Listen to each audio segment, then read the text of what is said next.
ಪ್ರಿಯಕರನೊಂದಿಗೆ ಸೇರಿ ಪತಿಯನ್ನೇ ವಿಷ ಉಣಿಸಿ ಬಳಿಕ ಉಸಿರುಗಟ್ಟಿಸಿ ಕೊಲೆಗೈದ ಘಟನೆ ಮಾರ್ನೆ ಗ್ರಾಮದಲ್ಲಿ ನಡೆದಿರುವ ಬಗ್ಗೆ ವರದಿಯಾಗಿದೆ.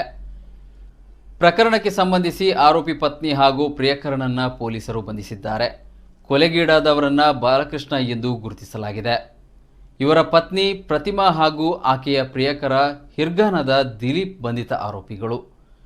ಕಳೆದ 25 ದಿನಗಳಿಂದ ಜ್ವರದಿಂದ ಬಳಲುತ್ತಿದ್ದ ಬಾಲಕೃಷ್ಣ ಅವರನ್ನ ಕಾರ್ಕಳದ ರೋಟರಿ ಆಸ್ಪತ್ರೆಗೆ ದಾಖಲಿಸಿದಾಗ ಪರೀಕ್ಷಿಸಿದ ವೈದ್ಯರು ಅವರಿಗೆ ಕಾಮಾಲೆ ರೋಗವಿದೆ ಎಂದು ತಿಳಿಸಿದ್ದರು. ಹೆಚ್ಚಿನ ಚಿಕಿತ್ಸೆಗಾಗಿ ಮಣಿಪಾಲ, ಮಂಗಳೂರು, ಬೆಂಗಳೂರಿನ ಆಸ್ಪತ್ರೆಗೆ ದಾಖಲಿಸಿದ್ದರೂ ಚಿಕಿತ್ಸೆ ಫಲಕಾರಿಯಾಗದ ಕಾರಣ ಅಕ್ಟೋಬರ್ 19ರಂದು ಶನಿವಾರ ರಾತ್ರಿ ಮನೆಗೆ ಕರೆತರಲಾಗಿತ್ತು.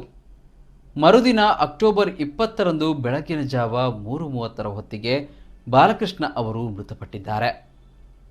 ದಿಢೀರ್ ಕಾಣಿಸಿಕೊಂಡ ಅನಾರೋಗ್ಯದಿಂದ ಬಾಲಕೃಷ್ಣ ಅವರು ಮೃತಪಟ್ಟಿದ್ದರಿಂದ ಪ್ರತಿಮಾಳ ಅಣ್ಣ ಪದೇ ಪದೇ ವಿಚಾರಿಸಿದಾಗ ಸತ್ಯ ಬಯಲಾಗಿದೆ.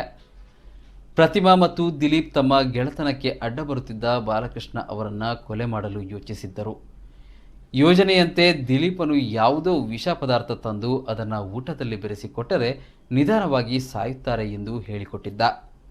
ಅದರಂತೆ ನಾನು ಅವರಿಗೆ ಊಟದಲ್ಲಿ ಹಾಕಿಕೊಟ್ಟಿದ್ದೇನೆ. ನಂತರ ಬಾಲಕೃಷ್ಣ ಅವರಿಗೆ ಅಸೌಖ್ಯ ಉಂಟಾಗಿದ್ದು, ನಾನು ಹೇಳಿದಂತೆ ಅಕ್ಟೋಬರ್ 20ರಂದು ಬೆಳಗಿನ ಜಾವ 1:30 ಗಂಟೆಗೆ ದಿಲೀಪನು ನಮ್ಮ ಮನೆಗೆ ಬಂದಿದ್ದು, ನಾವಿಬ್ಬರೂ ಸೇರಿ ಬೆಡ್ಶೀಟ್ ಅನ್ನು ಬಾಲಕೃಷ್ಣರ ಮುಖಕ್ಕೆ ಒತ್ತಿ ಹಿಡಿದು ಅವರನ್ನ ಕೊಲೆ ಮಾಡಿರುತ್ತೇವೆ ಎಂದು ಪ್ರತಿಮಾ ಒಪ್ಪಿಕೊಂಡಿರುವುದಾಗಿ ಬಾಲಕೃಷ್ಣ ಅವರ ತಮ್ಮ ರಾಮಕೃಷ್ಣ ಪೊಲೀಸರಿಗೆ ದೂರಿನಲ್ಲಿ ತಿಳಿಸಿದ್ದಾರೆ. ಘಟನೆಗೆ ಸಂಬಂಧಿಸಿ ಅಜಕಾರು ಪೊಲೀಸ್ ಠಾಣೆಯಲ್ಲಿ ಪ್ರಕರಣ ದಾಖಲಾಗಿದೆ.